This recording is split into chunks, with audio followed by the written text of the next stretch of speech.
En el antiguo Egipto, los hebreos construyen monumentos bajo un sol implacable. Cada vez que muestran signos de fatiga, los capataces responden con látigos. Pero a pesar de su sufrimiento, cantan con esperanza, rogando a su Dios por liberación y un futuro en la tierra prometida. Un terrible día, los soldados egipcios reciben órdenes de eliminar a todo bebé varón hebreo, ya que temen que en el futuro puedan desafiar su dominio. Pero Jacobed, una madre hebrea valiente, rechaza este destino. Huye al río con sus hijos Miriam y Aarón, dejando a su bebé en una cesta en el agua, esperando que el río lo lleve hacia un futuro mejor. Miriam observa desde la orilla cómo la cesta, enfrentándose a cocodrilos, hipopótamos y barcos, llega milagrosamente al palacio del faraón. La reina Tuya, que paseaba con su hijo Ramsés, queda asombrada al encontrar al bebé. Con amor instantáneo, decide adoptarlo, nombrándolo Moisés. Años después, Ramsés y Moisés, ahora jóvenes, disfrutan de una relación de hermanos cercana y juguetona. Durante una carrera de carros en la ciudad, Moisés desafía a Ramsés, iniciando una lucha por la delantera. Sin embargo, su diversión rápidamente se torna en desastre. Arrasan mercados, asustan a los ciudadanos y en un giro imprudente destruyen un templo, derramando una montaña de arena. El faraón, enfurecido, los reprende duramente. Los llama insensatos y destructivos, lamentando que en lugar de ayudar a construir su gran imperio, solo causan problemas. Sin embargo, Moisés asume la culpa, admitiendo que fue él quien animó a Ramsés a la imprudente carrera. El faraón recuerda a Ramsés su responsabilidad de honrar las antiguas tradiciones y su destino inevitable como el próximo faraón. Ramsés argumenta que un templo dañado no puede borrar siglos de historia, pero el faraón estalla, afirmando que un eslabón débil puede poner en peligro su poderosa dinastía. La reina interviene, calmando los ánimos. El faraón cede y permite que Ramsés se retire. Ramsés se retira enfadado. Moisés pregunta al faraón por qué es tan severo con Ramsés. El faraón le explica que Moisés no entendería la inmensa presión de llevar la corona que Ramsés heredará, una carga que debe aprender a soportar. Moisés sugiere que Ramsés solo busca la aprobación de su padre y cree firmemente en que cumplirá con las expectativas si el faraón le da la oportunidad. El faraón contemplativo permite a Moisés retirarse, no sin antes recordarles sobre el banquete de esa noche. Más tarde, Ramsés comparte con Moisés su frustración por las duras palabras de su padre, preguntándose por qué siempre terminan problemas cuando Moisés es quien inicia las travesuras. Moisés responde con una sonrisa, señalando que Ramsés se preocupa demasiado, a lo que Ramsés replica que Moisés parece no preocuparse en absoluto. Y cuando Moisés menciona que están llegando tarde al banquete, Ramsés entra en pánico, temiendo la ira de su padre. Moisés, siempre el tranquilizador, le asegura que pueden entrar discretamente sin ser notados, pero al pasar por detrás de una cortina son recibidos con un estruendoso aplauso. La reina se acerca y le susurra a Ramsés que ha sido nombrado príncipe regente, ahora encargado de supervisar todos los templos, y le sugiere que vaya a agradecer a su padre. Moisés propone al faraón que sería apropiado que los sacerdotes rindan homenaje a Ramsés en su nuevo rol. El faraón asiente y los sacerdotes presentan una ofrenda especial, una hermosa llamada Séfora. Ramsés se acerca a ella, pero Séfora, indomable, casi muerde su mano. Sorprendido, Ramsés ofrece a Séfora a Moisés como regalo, pero ella, con orgullo, declara que no es propiedad de nadie, menos aún de un príncipe mimado. Moisés exige respeto a Séfora como príncipe de Egipto, pero ella responde que no merece ningún respeto. Entre un tenso forcejeo, Moisés sujeta la cuerda que la ata, y cuando Séfora exige que la libere, Moisés accede para hacerla caer en una piscina. La reina, observando la escena, se muestra decepcionada. Ramsés, por otro lado, no puede contener su risa y ordena que sequen a Séfora y la lleven a los aposentos de Moisés, y aprovechando el momento, nombra a Moisés el primer arquitecto real, entregándole un anillo simbólico. Más tarde, Moisés, con la conciencia pesada, busca a Séfora en su habitación para disculparse, pero se da cuenta de que ella ha huido. Desde la ventana ve a la mujer con un camello a punto de ser descubierta por los guardias, y Moisés decide distraerlos para permitirle escapar. Intrigado, Moisés la sigue y la observa encontrarse con dos hebreos. Son los hermanos de Moisés, Miriam y Aarón, quienes le ofrecen agua. Mientras Séfora inicia su largo viaje, Moisés la observa alejarse, sintiendo una conexión inesperada. Miriam, emocionada al ver a Moisés, le revela a un incrédulo Aarón que siempre supo que Moisés regresaría a ellos. Pero Moisés, confundido, no entiende sus palabras. Miriam le explica que no es un príncipe egipcio, sino su hermano, hijo de Jacobed. Moisés, sacudido por la revelación, amenaza con castigar a Miriam por tal osadía. Aarón interviene, pero Miriam insiste, contándole que su madre lo puso en un cesto en el río para salvarlo del faraón. Moisés, enfurecido, amenaza con hacer que Miriam se arrepiente de sus palabras. Pero entonces Miriam comienza a cantar una canción que su madre le cantaba a Moisés de bebé, y al escucharla, algo se despierta en su interior y precipitadamente regresa al palacio. Moisés lucha con su identidad desmoronándose. Todo lo que creía saber, todo lo que deseaba ser, ¿era acaso una mentira? Siempre se había visto como un príncipe soberano de Egipto, parte de una familia poderosa, inmerso en la rica historia grabada en los muros del palacio. Moisés entonces cae en un sueño plagado de pesadillas del pasado. Visualiza al faraón ordenando la muerte de los bebés hebreos y ve a su madre madre Jacobed y sus hermanos superando obstáculos para salvarle, dejándolo finalmente a la deriva en el río. Moisés despierta abruptamente y corre hacia los murales del palacio buscando respuestas en el arte, y con horror descubre que efectivamente su figura paterna, el faraón, había ordenado la matanza de los recién nacidos. El faraón se acerca e intenta justificar sus acciones hablando de la necesidad de sacrificios por el bien mayor. Moisés le implora negar haber hecho tal cosa, pero el faraón lo confirma y además lo minimiza alegando que solo eran esclavos.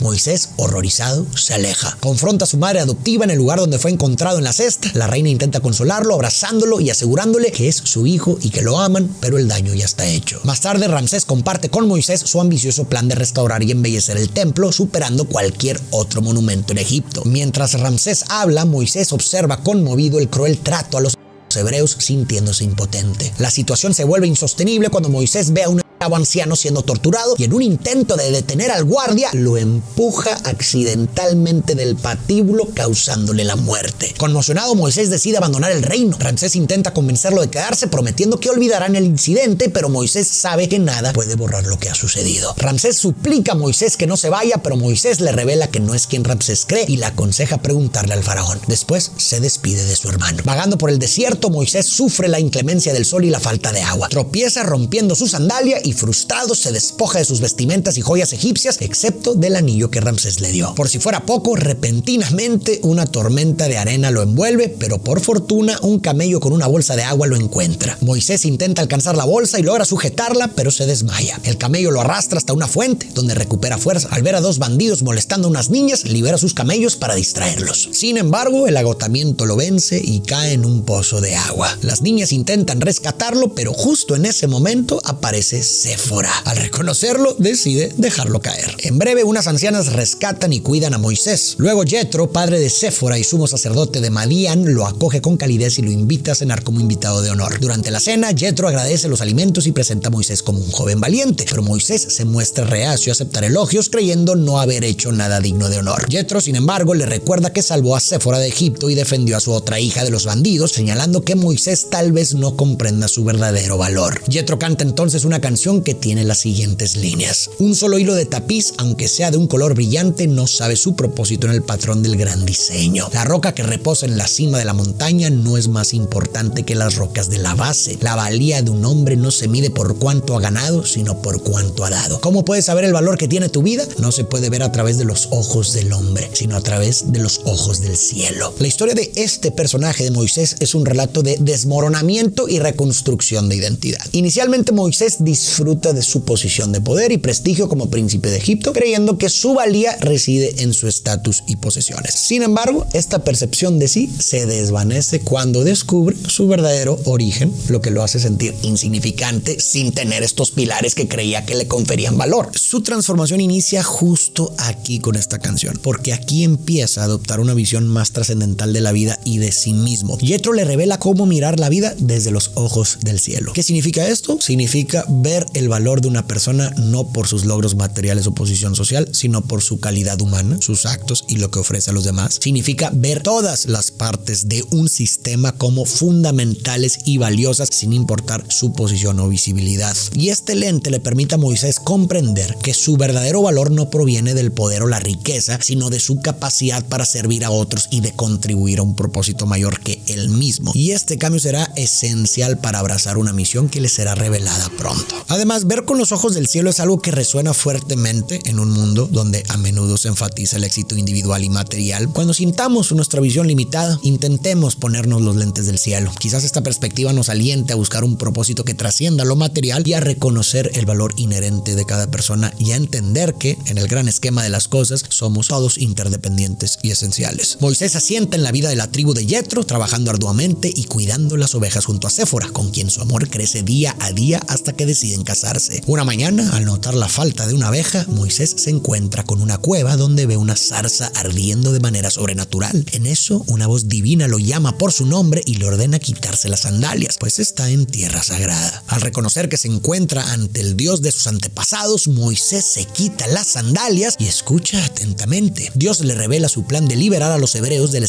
en Egipto y lo elige a él como el liberador que los guiará hacia una buena tierra. Abrumado por la responsabilidad, Moisés duda de su capacidad para convencer a los hebreos y al faraón, dada su historia como príncipe egipcio. Sin embargo, Dios lo alienta a ser valiente y le promete su apoyo, incluso si el faraón se resiste, amenazando con desatar su poder sobre Egipto. Dios le entrega un bastón capaz de hacer milagros y tras asegurarle que estará con él, desaparece. Emocionado, Moisés corre de regreso con su esposa y le comparte su experiencia. Aunque inicialmente escéptica, Séfora decide acompañarlo en su misión tras entender su deseo de libertad para su pueblo. Juntos viajan a Egipto, donde encuentran a los hebreos exhaustos y desesperados. Al entrar al palacio, Moisés se enfrenta a la sorpresa de que Ramsés es ahora el faraón. Ramsés lo recibe con alegría y lo abraza, perdonando su pasado y reconociéndolo como el príncipe de Egipto. Sin embargo, Moisés, sabiendo que ya no puede volver atrás, revela a Ramsés su identidad hebrea y su misión divina de liberar a su pueblo. Ramsés está confundido, por lo que para mostrarle el poder de Dios, Moisés transforma su bastón en una serpiente. Ramsés, sorprendido, ordena a sus sacerdotes egipcios replicar el milagro y estos invocan a 2 serpientes, aunque la de Moisés devora las suyas. Después, en privado, Ramsés y Moisés discuten el destino de los esclavos. Ramsés ve en ellos un medio para construir un Egipto más grandioso que el de su padre. De hecho, en el fondo se ve una estatua de Ramsés más grande que la de su padre. Sin embargo, Moisés lo confronta señalando que su padre cometió crímenes atroces y expresa que no puede seguir escondido en el desierto mientras su pueblo sufre, devolviendo a Ramsés el anillo que le había regalado. El faraón, enfurecido y decidido a no ser un eslabón débil, ordena duplicar el trabajo de los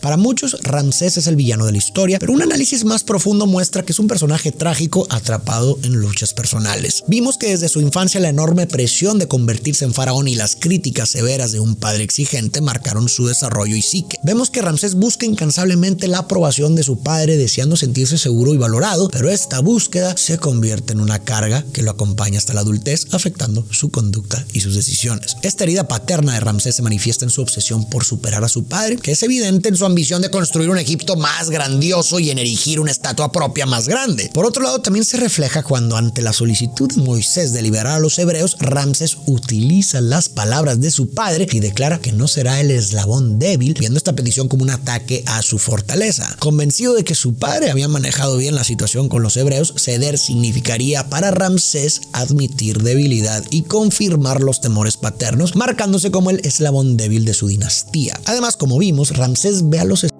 como medios esenciales para edificar y superar los logros de su padre, por lo que liberarlos simbolizaría no estar a la altura. De esta forma, su obstinación y rechazo a Moisés pueden ser en el fondo una lucha simbólica para probar su valía, dirigida tanto a su pueblo y rival como a sí mismo y al fantasma de su padre. Este resentimiento y terquedad, sin embargo, solo terminarán endureciéndole el corazón y lo llevarán a desafíos y tragedias que paradójicamente reforzarán la imagen que tanto teme. Los hebreos, frustrados y enojados por el castigo de Ramsés, reaccionan arrojando barro a Moisés. Moisés se disculpa por haberles causado más sufrimiento y trata de explicar a Aarón que solo intentó hacer lo que Dios le dijo. Aarón cuestiona la preocupación de Dios y de Moisés por los y Moisés admite que no siempre se preocupó por ellos, pero ahora, sabiendo que es hebreo, siente la responsabilidad de actuar. Miriam interviene defendiendo a Moisés y recordándole que Dios lo ha salvado varias veces y lo insta a no abandonar a su pueblo, así como Dios no lo abandonó a él. Moisés, fortalecido por las palabras de Miriam, confronta nuevamente a Ramsés exigiendo la liberación de su pueblo. Ramsés, irritado, ordena que lo capturen, pero en ese momento Dios instruye a Moisés a usar su bastón. Cuando los guardias se aproximan, Moisés sostiene su bastón sobre el río, convirtiendo el agua en sangre, lo que ahuyenta a los guardias. Los sacerdotes egipcios, intentando contrarrestar el milagro de Moisés, usan un polvo rojo para simular un milagro similar en una pequeña basinica. Ramsés, aún renuente, pide a Moisés que abandone su inútil misión y se aleja, pero Moisés susurra que esto solo es el comienzo. Aarón duda, alegando que los sacerdotes de Ramsés hicieron lo mismo que Moisés y que Ramsés sigue teniendo poder sobre sus vidas. Pero Moisés anima a los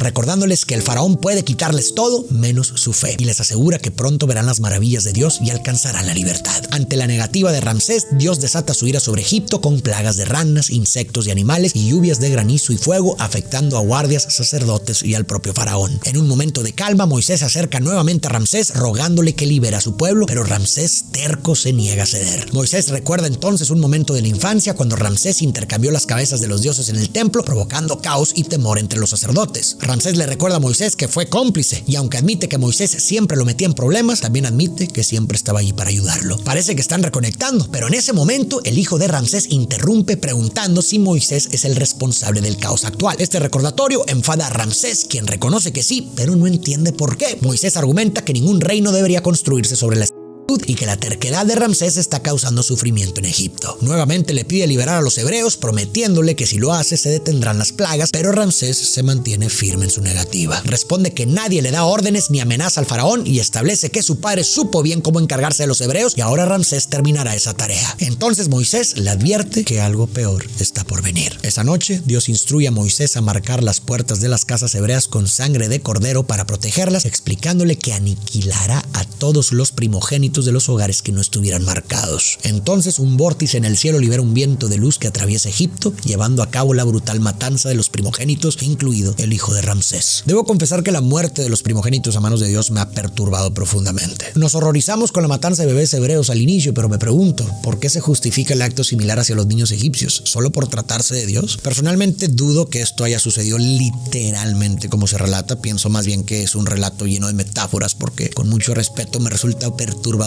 pensar que un ser supuestamente omnipotente y justo no tuviera otra opción que eliminar a niños inocentes. Sin embargo, lo que me inquieta aún más es anticipar los numerosos intentos de justificación que probablemente encontraré en los comentarios intentando defender un acto atroz sin siquiera tener la certeza de que esto haya sucedido literalmente. Y esto me recuerda al filósofo Zizek, quien desafía la idea de que la creencia en un Dios sea necesaria para el orden moral. Para él no es si Dios no existe, todo está permitido, sino que si Dios existe, en su nombre, todo está permitido. Psicológicamente esto puede entenderse en parte porque atribuir actos horribles a una voluntad divina desplaza la responsabilidad del individuo, lo que facilita su ejecución y su aceptación tanto individual como social. La historia humana está llena de atrocidades cometidas en nombre de religiones que personas interpretan a su gusto, alejándose paradójicamente de su esencia original. Y este dilema trasciende religiones específicas. Para muchos, la ideología reemplaza a Dios. Creo que es importante ser cautelosos con las justificaciones que empleamos en nombre de creencias, ya que paradójicamente esto permite que otros hagan lo mismo en nombre de las suyas. Basta un simple vistazo a la historia y al presente para darnos cuenta de los horrores que se justifican bajo creencias inflexibles. Con esta reflexión no trato de ponerme ningún credo, no, sino subrayar la necesidad de reflexionar críticamente sobre cómo nuestras creencias pueden justificar actos que de otro modo serían claramente inaceptables. Creo que cada uno de nosotros tenemos la responsabilidad de cuestionarnos y comprender el impacto de nuestras propias creencias en nuestras acciones y en el mundo, y evitar insensibilizarnos ante atrocidades. La fe y las creencias firmes no creo que deban servir de excusa para ignorar el sufrimiento ajeno ni para justificar lo injustificable. Creo que deben servir para impulsarnos a ser más empáticos y conscientes del efecto que nuestras acciones y palabras pueden tener en los demás. Devastado, Ramsés finalmente permite que Moisés y los hebreos se vayan, aunque en secreto planea algo. Moisés guía a su pueblo fuera de Egipto hacia el monte Sinaí. Sin embargo, al aproximarse al Mar Rojo, su alegría se convierte en horror al darse cuenta de que Ramsés y su ejército se aproximan rápidamente. Los egipcios están a punto de acorralarlos, pero repentinamente Dios bloquea su camino con un muro de fuego. En ese momento, Moisés se acerca al mar, alza su bastón y al clavarlo en el agua, divide milagrosamente las aguas, permitiendo que los hebreos crucen. Cuando el fuego desaparece, Ramsés y su ejército los persiguen, pero las aguas se cierran sobre ellos una vez que los hebreos están a salvo. Los hebreos celebran su salvación. Moisés, con sentimientos encontrados, observa el mar y se despide de su hermano Ramsés. Sin embargo, Séfora le recuerda a Moisés la grandeza de su logro. Su pueblo es ahora libre. Finalmente, en la cumbre del monte Sinaí, Moisés recibe las tablas de piedra con los 10 mandamientos de Dios y las presenta ante su pueblo, no solo como símbolo de su alianza con Dios, sino también como los cimientos de su futuro. Más allá de su contexto histórico y religioso, el cruce del Mar Rojo puede ofrecer interpretaciones interesantes y profundas. Para mí, este episodio sirve para simbolizar el proceso de liberación de los hebreos de siglos de en Egipto, y también sirve como alegoría de cualquier viaje hacia un nuevo comienzo. En primer lugar, los hebreos, sumidos en una opresión asfixiante durante 400 años, se encontraban ante una situación aparentemente sin salida, situación simbolizada por el mar que bloqueaba su camino hacia la libertad. Y este escenario también retrata momentos de nuestras vidas en los que las circunstancias parecen insuperables y la esperanza comienza a desvanecerse. Pero a pesar de la opresión, los hebreos nunca perdieron la fe en su liberación. La fe es poderosa porque ofrece seguridad incluso incluso en las peores circunstancias, y se convierte en el cimiento de toda esperanza y acción futura. Sin fe no existe impulso hacia adelante ni razón para creer en una vida mejor. Es la fe la que transforma lo imposible en posible, simbolizada por la milagrosa división del Mar Rojo, que refleja el poder de la fe para abrir caminos donde parecen no existir, permitiendo a los hebreos caminar hacia un futuro prometedor. Pero en todo proceso de transición es importante despojarse del pasado. Así que conforme van avanzando los hebreos hacia su futuro, los egipcios, que simbolizan la opresión, la esclavitud,